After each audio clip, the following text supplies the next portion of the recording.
Attack हुए हैं। Attack होने के बाद लोग बंकरों में छिप गए हैं और इसी के साथ बंकरों में इस वक्त लोग जो हैं वो रह रहे हैं। ये तेल अवीव की तस्वीरें हम आपको दिखा रहे हैं। तेल अवीव में आप देख पाएंगे कि बंकर हैं ये, और इन बंकरों में लोग जाकर छिपे हैं और यहीं पर लोग इस वक्त रहने के लिए मजबूर हैं, क्योंकि एक के बाद एक अटैक जो है ईरान की तरफ से किया जा रहा है तेल अवीव में। और इसलिए तेल अवीव के जो लोग सुबह सवेरे ईरान की तरफ से अटैक किया गया, उसी वक्त यहाँ पर अफरा तफरी मच गई थी और अपना ज़रूरी सामान लेकर तुरंत इन बंकरों में जाकर रहने लगे। और आप देखिए छोटे छोटे ये टेंट बने हुए हैं, छोटे छोटे से टेंट यहाँ पर लगाए गए हैं। इनमें लोग जो हैं इस वक्त रह रहे हैं, अपने आप को सुरक्षित रखे हुए हैं, बंदोबस्त किए गए हैं इजरायली सरकार की तरफ से। और इसी के साथ यहाँ पर ये लोग जो हैं इस वक्त खुद को सुरक्षित रखते हुए ठहरे हुए हैं। छोटे टेंट लगाए हुए हैं इन बंकरों के अंदर अलग अलग, इन सभी टेंटों में ये लोग इस वक्त रह रहे हैं। लगातार बड़े अटैक जो हैं वो किए जा रहे हैं। ये देखिए कुछ लोग अभी भी टेंट बनाते हुए और इसी के साथ यहाँ पर रुके हुए हैं। ये है अंदर की तस्वीरें जो आप देख पा रहे हैं, बंकरों की तस्वीरें जो आप देख पा रहे हैं। तेल अवीव का ये इलाका है। तेल अवीव बेहद महत्वपूर्ण इलाका है इजराइल के लिए, और इसी पर सबसे ज़्यादा अटैक जो है ईरान की तरफ से किए जा रहे हैं, हाइफा और तेल अवीव।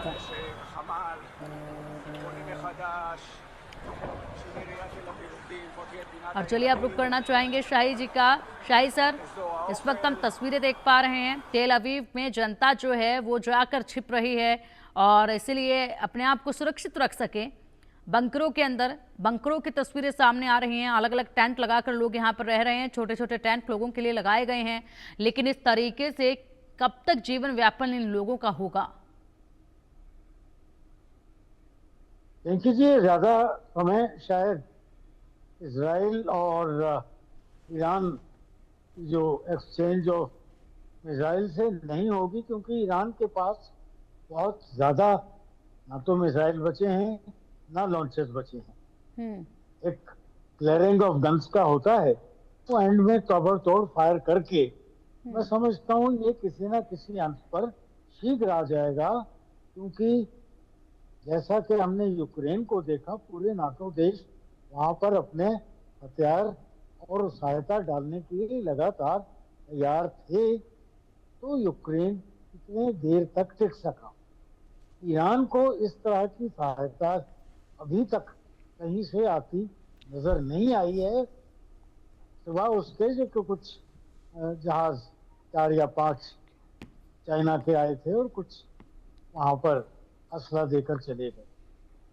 कोई भी मुस्लिम देश साथ नहीं आया है, और ऐसी सूरत में ईरान अकेले इस युद्ध को कहां तक खींच पाएगा, जबकि अमेरिकन बेसेस उसके चारों तरफ हैं, 19 बेसेस हैं, और जब अगर वो एक्टिवेट होकर अटैक करने लगे तो उसके अलावा 3 फ्लीट्स, जिसमें मेन 5th फ्लीट है अमेरिका का, वहाँ है, ब्रिटिश फ्लीट्स आ गए हैं, नाटो तैयारी में है।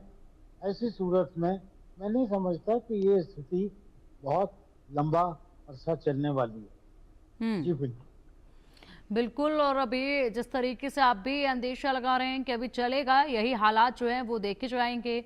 और ऐसे में एक तरफ तो यहाँ पर रूस यूक्रेन जो युद्ध रुकने का नाम ही नहीं ले रहा है, और दूसरी तरफ यहाँ पर अब एक नई आग जिसमें डोनाल्ड ट्रंप भी कूद गए हैं, और अब फिलहाल अमेरिका के जो जनता है वो भी चिंतित नजर आ रही है।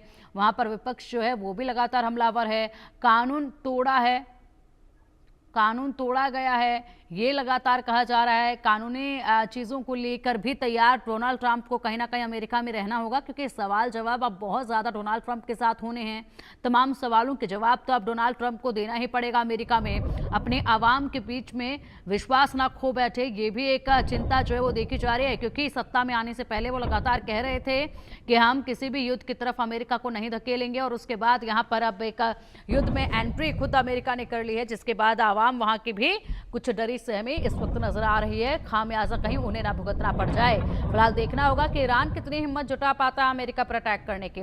बहुत बहुत शुक्रिया शाहिद सर आपका इंडिया न्यूज के साथ जुड़ने के लिए। त्यागी सर आपका भी बहुत बहुत शुक्रिया इंडिया न्यूज के साथ जुड़ने के लिए, इस चर्चा में शामिल होने के लिए। आप रुकेंगे यहाँ एक छोटे से ब्रेक के लिए।